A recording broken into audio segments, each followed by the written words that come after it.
making headlines.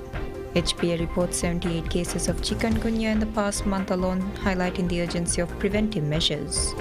The president emphasizes the assurance of a prosperous future for laborers with the ongoing government-led initiatives. And the government strongly condemns the act of anonymously threatening some media outlets in Maldives on social media and over the phone.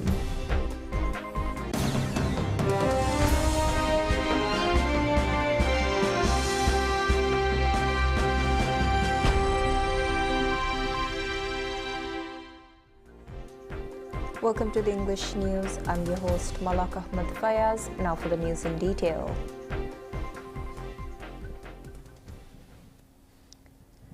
Before we start the news, I would like to remind you all to stay safe. There's been a rise in chikungunya and mosquito-borne diseases in some areas. Take precautions to protect yourself.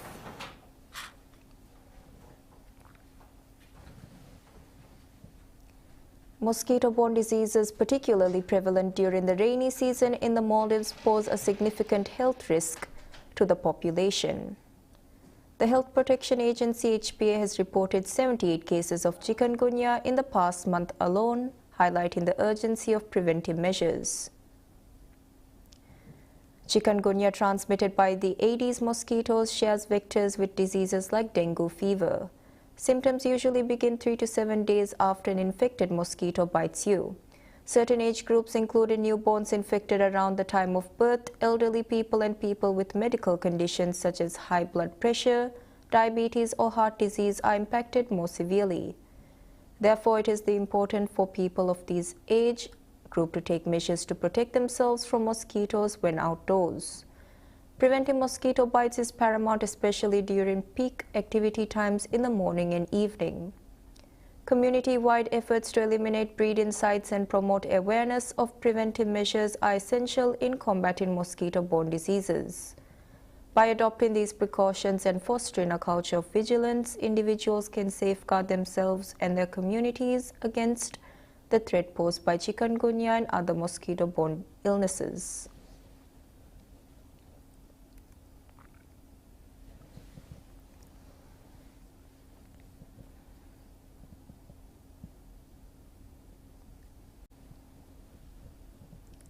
President Dr. Mohammad Muisa emphasizes the assurance of a prosperous future with the ongoing government-led initiatives. He made these remarks on the occasion of the International Labour Day, highlighting the pivotal role played by labourers in achieving substantial national development and progress. President Muisa stated that the biggest unrest upon assuming office was the failure of the previous administration to pay significant sums of money to entities and as well as individual workers. It was noted that several private entities have been unable to pay salaries to their workers, operational expenses have not been met, and stressed that the economic situation had significantly deteriorated. Furthermore, President Muisa assured that the retirement age would be extended to 75 years, providing a new opportunity for individuals who have left the civil service and health sectors. He emphasized the inclusion of people with disabilities in society, with efforts underway to provide them with meaningful employment and fair salaries. In addition, President Muisa underscored the importance of introducing housing schemes for workers across diverse sectors, ensuring job security and facilitating concessional loans for income-generating opportunities. He further affirmed the government's commitment to policies that promote substantial female participation in various fields. Shedding light on government initiatives, President Muisa highlighted a priority to introduce new investment opportunities during his 5-year tenure. This includes establishing free trade agreements between countries, implementing e-wallets and payment gateways, enabling local talent to gain recognition in the global market and earn foreign currency while residing in the Maldives.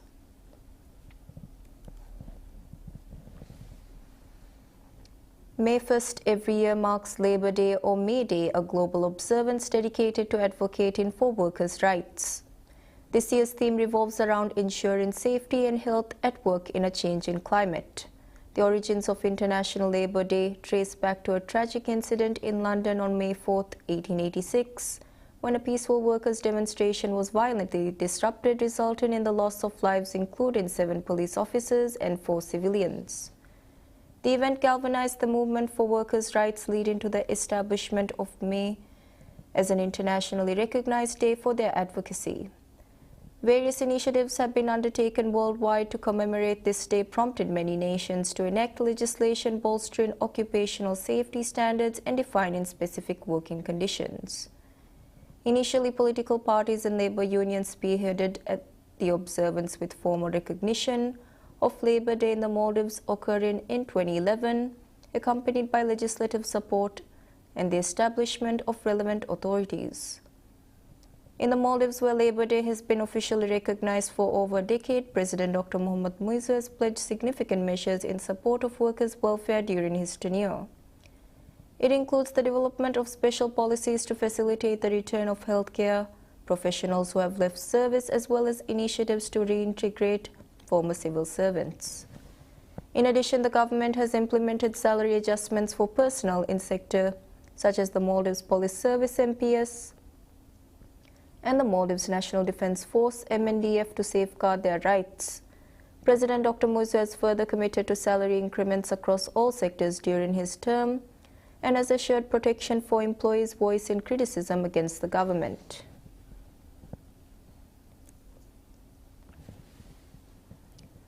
The government of the Maldives strongly condemns the act of anonymously threatening some media outlets in Maldives on social media and over the phone. These threats, propagated anonymously, have sparked widespread concern and prompted swift action from governmental authorities. In a statement released by the President's office, assurances were provided to both the public and members of the press that the government stands committed to safeguarding the integrity and freedom of the media. President's office stated that such acts of intimidation will not be tolerated and every effort will be made to identify and apprehend those responsible. The statement revealed that the Maldives Police Service MPS has been mobilized to utilize all available resources and capabilities in the investigation of these threats. Citizens were also urged to assist law enforcement by promptly reporting any information regarding instances of intimidation against journalists or media outlets. Furthermore, the government reiterated its unwavering support for journalists and the media, affirming its commitment to fostering an environment conducive to the free exchange of information. Highlighting the crucial role played by the media in democratic society, officials pledged to work tirelessly to prevent any attempts at stifling press freedom or compromising national security.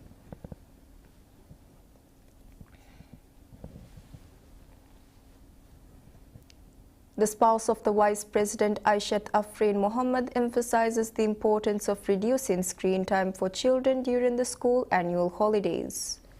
The remarks were made during the graduation ceremony of Kinder Preschool. Officiating the ceremony, Afreen urged parents to intensify their ongoing efforts in raising children beneficial for the society, stressing the significance of actively limiting screen time during the school holidays and making the most of them. At the event, Afreen expressed her gratitude towards educators for their unwavering commitment and diligent efforts in shaping children with skills to construct a prosperous future. She further encouraged students to abide by their parents and teachers, emphasizing the necessity to shape their behavior accordingly. On this note, she advised students to uphold good values, underscoring the importance of adhering to Islamic values as well. Spouse of the Vice President, Afreen handed awards and scrolls to 55 preschool graduates. She was also gifted a commemorating plaque in honor of officiating the ceremony.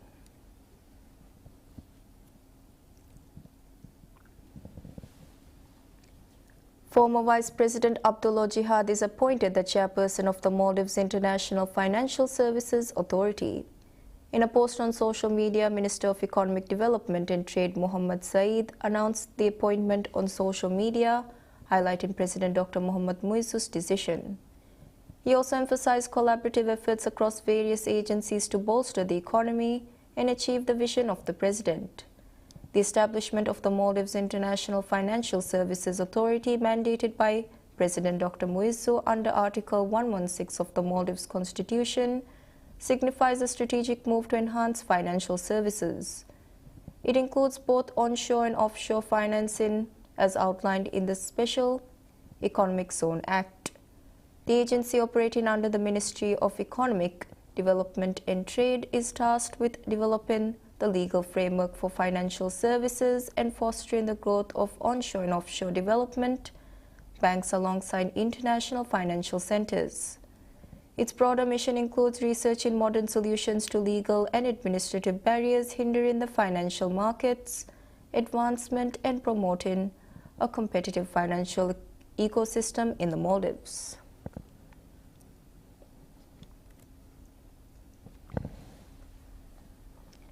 Maldives Hajj Corporation MHC initiates significant steps to substantially lower the prices of Hajj pilgrimage trips, aligning with President Dr. Mohammad Muizzu's presidential pledge to reduce costs for travelers from Maldives.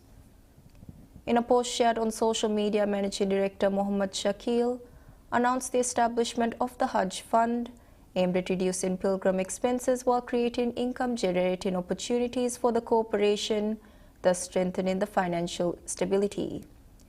He underscored that efforts are currently underway to minimize Hajj trip costs with an increase in real estate investments.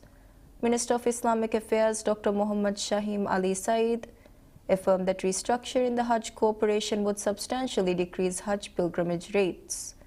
He further emphasized the ministry's proactive measures under the new administration to address this issue. This year, the Hajj Corporation has disbursed $4,500 with over 7,000 individuals on the waiting list. The government has officially allocated 100 quotas to the Maldives to mitigate the waiting list and alleviate high pilgrimage costs incurred.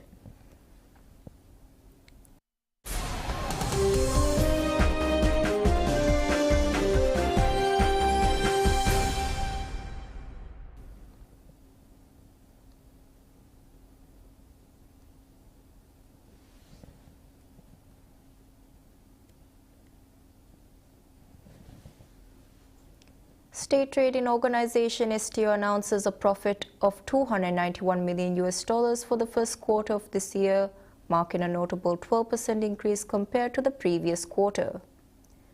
Moreover, financial statistics have been made available on STO's official website. While STO successfully secured $291 million during the first quarter, the surge in oil prices and the success of other STO-led projects contributed significantly to this increase in income. Following the rise in profit, STO saw a notable increase of 18% to $39.92 million compared to previous quarters, while operational expenses significantly rose by 19% to $19 million. Concurrently, after tax deductions, STO attained a net profit of $15 million, marking a substantial 46% increase compared to the same period in 2023. Furthermore, STO underscored the positive results to be as a result of overall effectiveness of STO-led initiatives and reduced operational expenses. Additionally, it reported a net profit of $12 million for the quarter. STO notably operates across various sectors including oil trading, pharmaceuticals, construction, and food and beverages, making it a diversified multi-business company.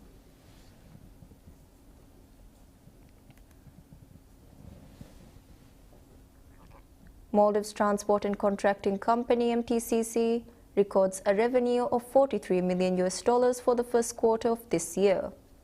The latest financial statistics released by MTCC shows that this figure represents a decrease compared to the same quarter last year, where MTCC recorded $51 million in revenue.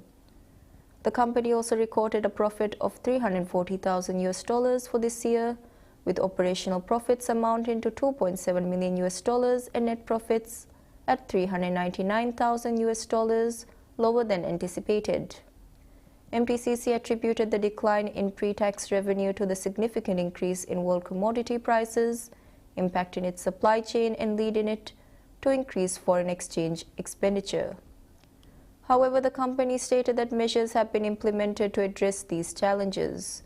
Despite the revenue decline, MTCC has initiated several infrastructural development projects with a total of 196 projects in progress across various stages. While 3 projects were fully commenced in the previous quarter, Work has begun on 8 projects. The company further highlighted the awarding of new projects during the ongoing quarter.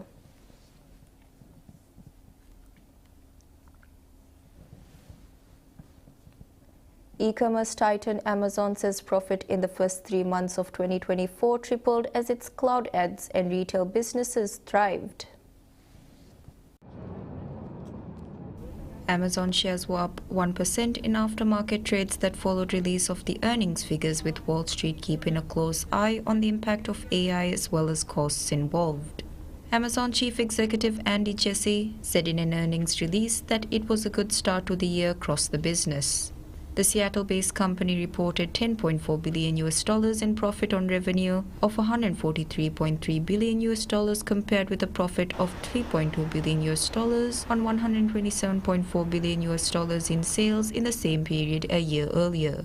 Global Data Managing Director Neil Saunders said in a note to investors that Amazon opens its new fiscal year with a robust set of numbers that show it has mostly brushed off pressures in the consumer economy. According to Saunders, sales at Amazon online stores grew by 7% in the quarter despite competitive pressure from rivals such as Shein and Temu. Saunders said that their customer data still shows that Amazon is a focal point for those consumers wanting value for money and convenience. According to eMarketer's senior analyst Blake Drosh, growth in online store sales indicated last year's turnaround at Amazon's e-commerce business is continuing. Amazon shares have risen by nearly 75% in the past 12 months as investors applauded its aggressive cost-cutting, an increase in sales, and the potential of its cloud computing platform in the coming AI era. The company founded by Jeff Bezos is also testing an AI chatbot named Rufus that provides shopping tips to US mobile app customers. Meanwhile, generative AI features for sellers help them create product listings. The company plans to invest billions of dollars in AWS data centers in Mexico, Saudi Arabia, and the US in coming years, according to the earnings release.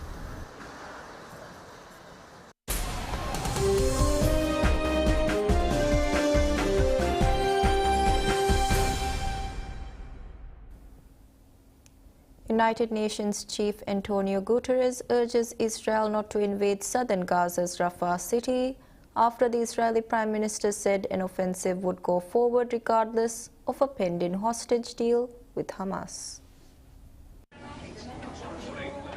With the war oil in the region, international outrage mounting over the human toll, and mediators ramping up diplomatic efforts to ease the crisis and reach a truce, Guterres implored Israel not to go ahead with its operation.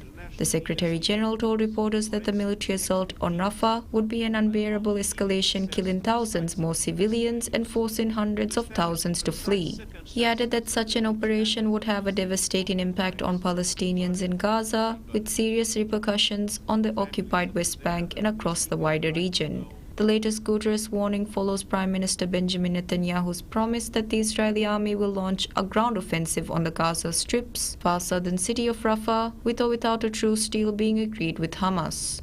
Rafah has become a refuge for some 1.5 million Palestinians who have fled Israel's bombardments that have ravaged the territory since the start of the war on October 7th, when Hamas launched a deadly and unprecedented attack on Israel.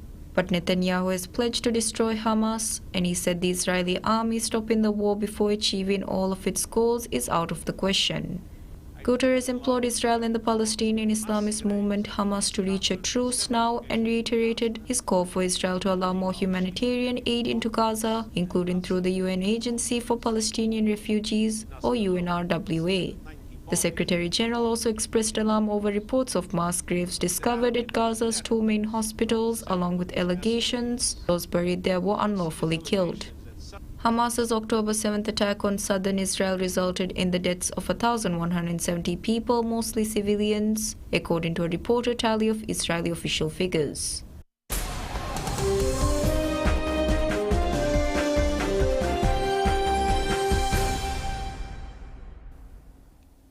Real Madrid forward Vinicius Jr. scored a double, including an 83rd minute equalizing penalty to snatch a 2-2 draw at Bayern Munich that puts the Spanish side in the driving seat for the return leg of the Champions League semi-final. Vinicius gave Real the lead after 24 minutes of the first leg, but Bayern scored twice in 4 second-half minutes to wrestle back control. Leroy Sane with a stunning opener and Harry Kane converting a penalty. Kim Min-jae fouled Rodrigo in the box with 8 minutes remaining, and Vinicius stepped up, drowning out a chorus of boos and whistles to blast home. Vinicius said that in this competition, it is important not to lose, and they're here because they have not yet lost. He added that he is very happy that he was able to score 2 goals, and now they need to have a magical night at home. The draw makes Madrid favourites to progress in next week's return leg at the Santiago Bernabeu, but Bayern, who dominated large parts of the match, will still have hope of making it to the final at Wembley in June. Before the match, the Bayern fans unveiled a giant banner depicting Franz Beckenbauer, which spanned from the grass to the rafters. It was a fitting tribute on a night featuring the most played fixture in European Cup history. Famed for their composure on the biggest of stages in this competition, 14-time winners Real struggled early on as Bayern dominated possession while spurred on by a ferocious home crowd. Sane had a chance after just 40 seconds and another 40 minutes later, while Kane chipped a shot from halfway just over the bar as the visitors struggled to cope. Madrid's success in this competition this season, including in their quarter-final win over Manchester City, has been built on absorbing pressure before striking. The visitors repeated the trick for the opener, breaking Bayern's dominance in ruthlessly simple fashion, while showing the hosts how easy scoring goals can be.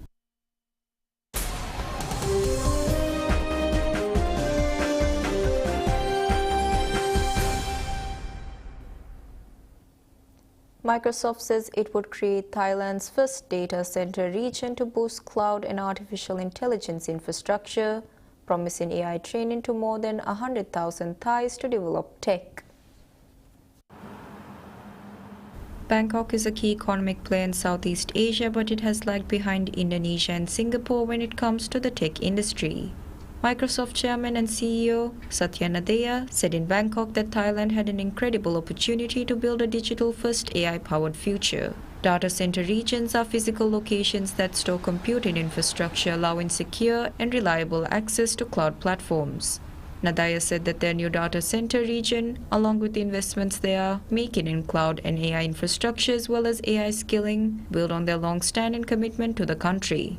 Microsoft added in a statement that their investment would provide AI training to benefit more than 100,000 individuals in Thailand, supporting the country's growing developer community. The global embrace of AI has boosted sales of Microsoft's key cloud services such as Azure, which have become the core of its business under Nadella's leadership. Nadella said that the full Azure region was going to come to Thailand. Thailand's Office of the National Digital Economy and Society Commission has said that the digital economy could contribute as much as 30% of GDP by 2027. Sretha has undertaken numerous international tours in the past year as he attempts to woo investors, meeting with Microsoft, Google and Tesla boss Elon Musk. Thailand is the latest stop on Nadella's high-profile regional tour. He was in Indonesia where he pledged to invest $1.7 billion around AI and cloud computing and will later jet to Malaysia. Microsoft has been rewarded by investors since it aggressively rolled out generative AI, starting with its $13 billion partnership with OpenAI, the creator of ChatGPT, in 2023. And that's all the news we have for today. Thank you all for watching.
Korea for a bodu komme kamakun.